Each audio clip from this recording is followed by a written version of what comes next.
we have before us the opportunity to forge for ourselves and for future generations a new world order, a world where the rule of law, not the law of the jungle, governs the conduct of nations. When we are successful, and we will be, we have a real chance at this new world order, an order in which a credible United Nations can use its peacekeeping role to fulfill the promise and vision of the UN's founders. What is at stake is more than one small country. It is a big idea, a new world order, where diverse nations are drawn together in common cause to achieve the universal aspirations of mankind: peace and security, freedom, and the rule of law. Such is a world worthy of our struggle and worthy of our children's future.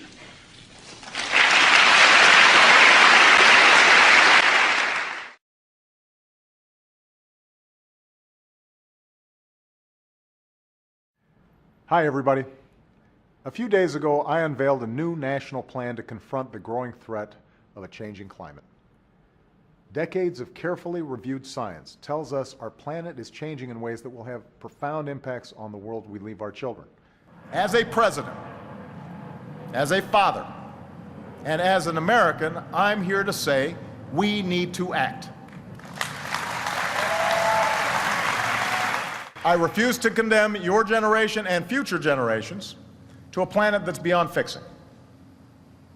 And that's why today I'm announcing a new national climate action plan, and I'm here to enlist your generation's help in keeping the United States of America a leader, a global leader, in the fight against climate change.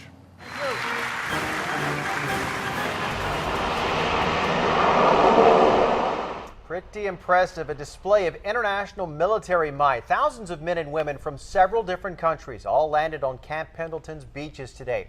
It's all part of a multinational exercise called Dawn Blitz. New at 5, 10 News reporter Joe Little was on the beach during that exercise and reveals why training alongside other countries has become part of the U.S. military's way of life. Down the beach from me, you can see 2 hovercraft have just landed on Red Beach here at Camp Pendleton. It's just a very small part of the largest amphibious training exercise ever. They came in hovercrafts, amphibious assault vehicles. This is something that we in the Marine Corps do on a regular basis, but not always this large. Protected from above by choppers. Get back in big order. Hundreds of Marines came to shore at Camp Pendleton, and not just Americans. Marines and sailors from countries like Chile, New Zealand, Canada, and Japan. They hit the beach together for Dawn Blitz, a multinational training exercise. Assaulting onto the shore, and they're going to rapidly move through the beach. For some, it was their first time in an LCAC, the Marines' transport hovercraft. I was going to get seasick there for a little bit. But it's certainly the first time many of them have trained with other countries. We know that wherever we go today, we're going to be operating alongside a strong coalition. That coalition is 5,000 strong this month. Yeah, they got a gap for you up there. Dawn Blitz allows them to work out the differences between how each country operates. And overcome that friction of different languages, different communication systems. Before they have to respond for real to a conflict or natural disaster together. At Camp Pendleton, Joe Little, 10 News. Black hole sun, won't you come? Wash away the rain. Black hole sun, won't you come? Won't you come? Whole new meaning on that song lyric, Black Hole Sun. Scientists at NASA have given us some amazing images. And they've discovered there's actually an enormous dark hole over our sun. Corey Powell's editor-at-large, Discover Magazine, here to look at these images. Nice to see you, Corey. Yeah. What is this? Weather map on the sun. You'll notice part of the sun is missing. So this is a picture of the sun in ultraviolet rays. What you're seeing is this is 3.5 million degree plasma erupting from the surface of the sun. This part that's missing, the reason it's dark, is that whole chunk of the sun basically ripped off, blew out, and is coming our way at about 2 million miles an hour. Our way. Our way.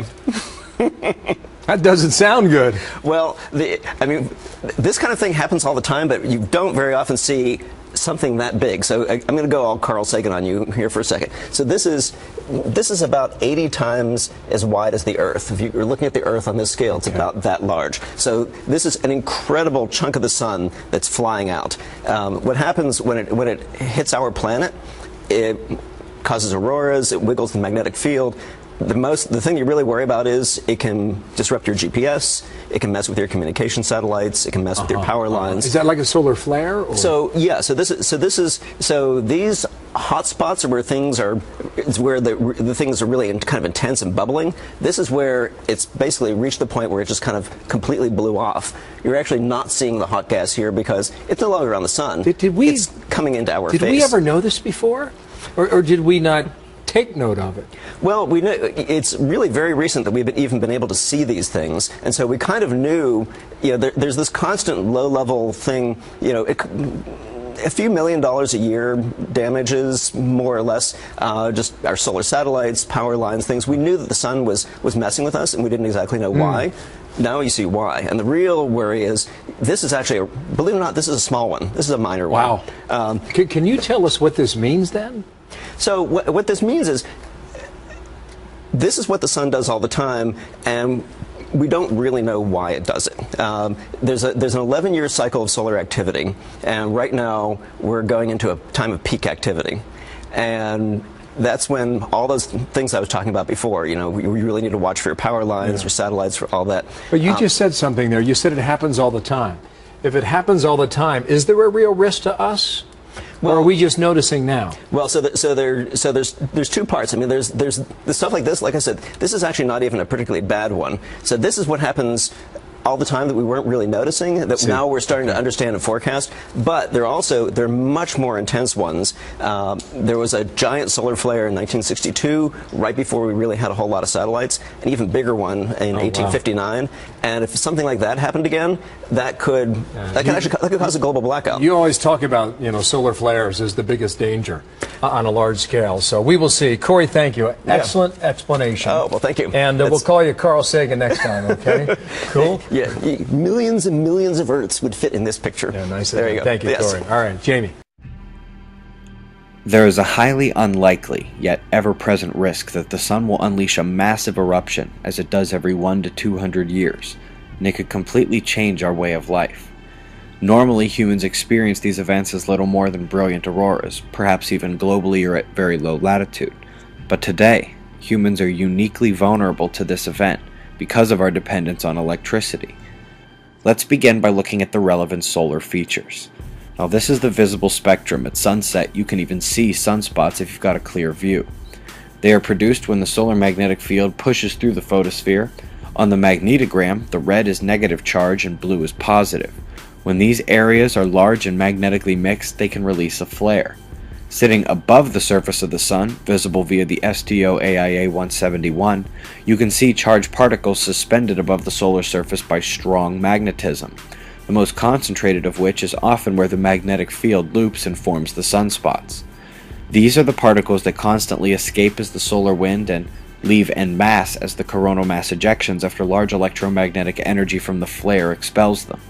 In 193 angstroms, you can see enough of those particles to notice where an ultramagnetic area opens up the field and allows a coronal hole to form as the dark areas here.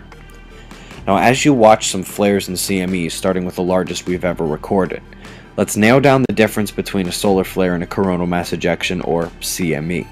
Flares are the bright release of X-ray and ultraviolet radiation that occur when strong magnetic instability causes twisting or other interaction of the magnetics of an active region. This arrives at the speed of light. When we notice the flare, it's already hit Earth. The CME is the part with which we are really concerned. The charged particles that are expelled from the corona by the energy of the flare, it's what takes 1 to 4 days to arrive and would be the devastator to our way of life. It would strike the magnetosphere, directing energy along the lines as it compressed the shield, sending plasma into geosynchronous orbit, possibly destroying satellites and possibly turning them into falling objects. The energy would arrive at Earth through our poles, through the field lines, and would overcharge the auroral electrojet, inducing powerful ground currents that could destroy the global power grids. Now, the closest modern humanity has seen to the kill shot was 1859. A very large solar flare in CME caused what is known as the Carrington event. As energy surged through our early electronics, they unplugged telegraph machines, but the messages continued to transmit, and the lines even caught fire. This was likely not even close to the worst our sun can do, but a similar mid-level mega flare, if I may characterize it as such, could cause $2 trillion in damage today and take 10 years to repair, according to NASA. I actually think that's low. Interestingly, you don't need a huge solar cycle for this to happen, as the Carrington event cycle was nothing special apart from the event.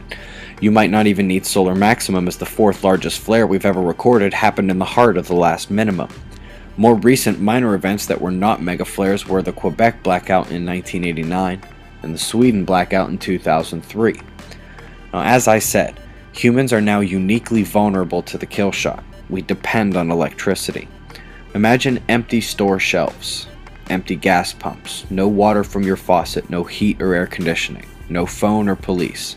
Just a lot of hungry people in the same situation you are. The sun won't kill a soul, and frankly, it might not have to.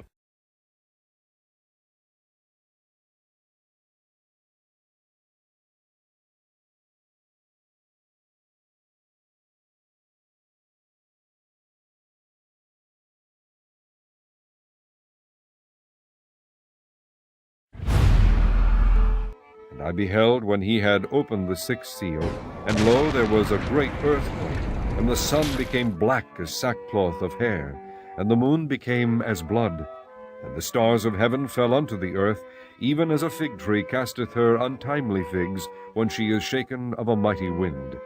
And the heaven departed as a scroll when it is rolled together, and every mountain and island were moved out of their places. And the kings of the earth, and the great men, and the rich men, and the chief captains, and the mighty men, and every bondman, and every free man, hid themselves in the dens, and in the rocks of the mountains, and said to the mountains and rocks, Fall on us, and hide us from the face of him that sitteth on the throne, and from the wrath of the Lamb. For the great day of his wrath is come, and who shall be able to stand? Chapter 8. And when he had opened the seventh seal, there was silence in heaven about the space of half an hour. And I saw the seven angels which stood before God, and to them were given 7 trumpets. And another angel came and stood at the altar, having a golden censer. And there was given unto him much incense, that he should offer it with the prayers of all saints upon the golden altar which was before the throne. And the smoke of the incense which came with the prayers of the saints ascended up before God out of the angel's hand. And the angel took the censer and filled it with fire of the altar, and cast it into the earth. And there were voices, and thunderings, and lightnings, and an earthquake. And the 7 angels which had the 7 trumpets prepared themselves to sound. The first angel sounded, and there followed hail and fire mingled with blood, and they were cast upon the earth, and the third part of trees was burnt up, and all green grass was burnt up. And the second angel sounded, and as it were a great mountain burning with fire was cast into the sea. And the third part of the sea became blood. And the third part of the creatures which were in the sea and had life died. And the third part of the ships were destroyed. Climate change is real, and we have to act now. You know, earlier this week we issued a report that was years in the making called the National Climate Assessment. Hundreds of scientists, experts, and businesses, non-for-profits, local communities, all contributed over the course of 4 years. What they found was unequivocally that climate change is not some far-off problem in the future. It's happening now. It's causing hardship now. It's affecting every sector of our economy and our society. More severe floods, more violent wildfires. It's already costing cities and states and families and businesses money. Here in California, you've seen the effects firsthand. You know what's happening. And increasingly more and more Americans do, including, by the way, many Republicans outside of Washington. So, unfortunately, inside of Washington, we've still got some climate deniers who shout loud but they're wasting everybody's time on a settled debate. Climate change is a fact. And while we know the shift to clean energy won't happen overnight, we got to make some tough choices along the way. In June 2013, and the U.S. government has recently purchased 30,000 guillotines. Yes, you see it right there. Now, this was lobbied for by Congress, and it passed. You have to ask yourself if all the beheadings of the Muslims that they're pulling off, well, the Muslims beheading people all across the place, if this isn't to try to desensitize the U.S. for future events, because as the information comes out, it looks like 15,000 are being currently stored in Georgia and 15,000 currently stored in Montana. Congress shall now vote for approval of H.R. 8791, the Homeland Terrorism Preparedness Bill. Said bill requests emergency response funding up to and including, this section is classified, dollars to prepare for a national level terrorist attack and or attack from classified. Funding for first responder personnel and vehicles would be doubled if said attack leads to more than 80% of national population being affected by classified. This funding shall commence in conjunction with the first attack on classified or the first large-scale outbreak of classified, dependent upon which comes first. Civilian and military units shall be trained in containment and combat of classified, including irradiated classified with possibility of classified airborne, classified flesh-eating, classified, and or all of the above in such event as classified spewing, classified escape are released or otherwise become uncontrollable. Air Force units may also be directed to combat said classified due to their enormous size and otherworldly strength. Should event occur in urban areas,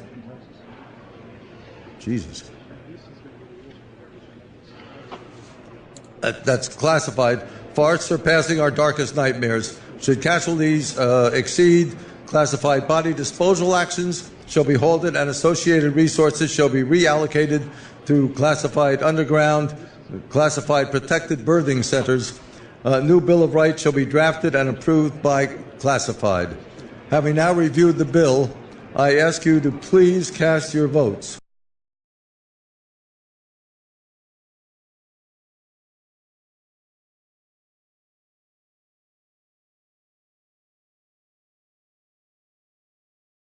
Nearly 9 years after 9/11, the United States is still facing a major terror threat. You may be surprised to learn who agents are catching trying to cross the border from Mexico. We reviewed congressional reports and traveled to the Southwest to find a threat that affects us here in Metro Atlanta.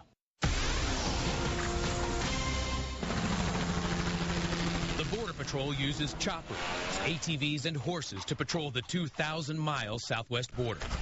Most of the illegals caught crossing are from Mexico or South America, but thousands are classified as OTMs, other than Mexicans, including hundreds from nations that sponsor terror.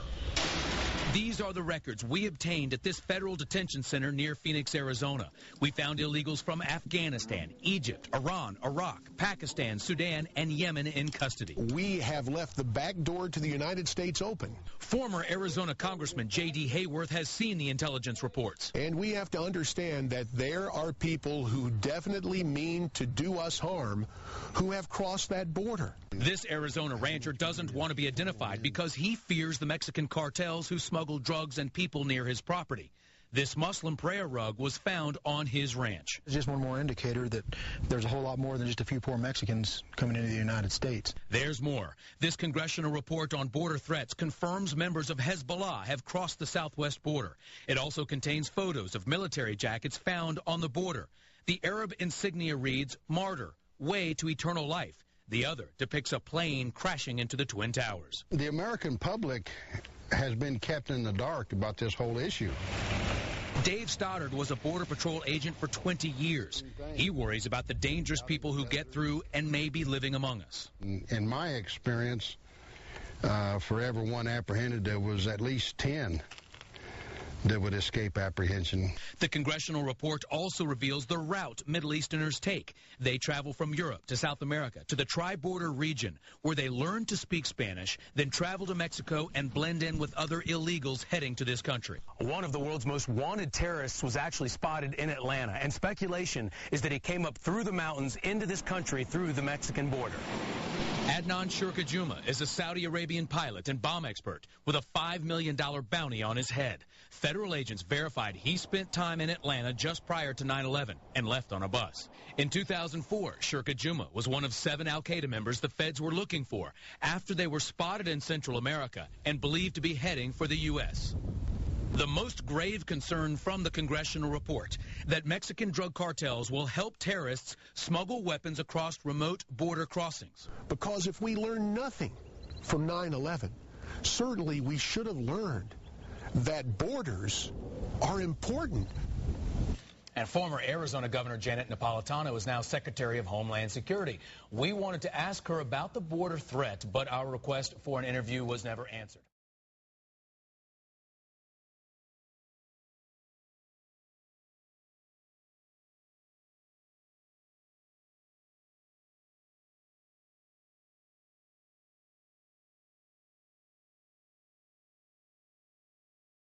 The Associated Press has learned that President Barack Obama is asking Congress for $3.7 billion to confront the influx of minors from Central America. The White House says the money would help increase the detention, care, and transportation of unaccompanied children.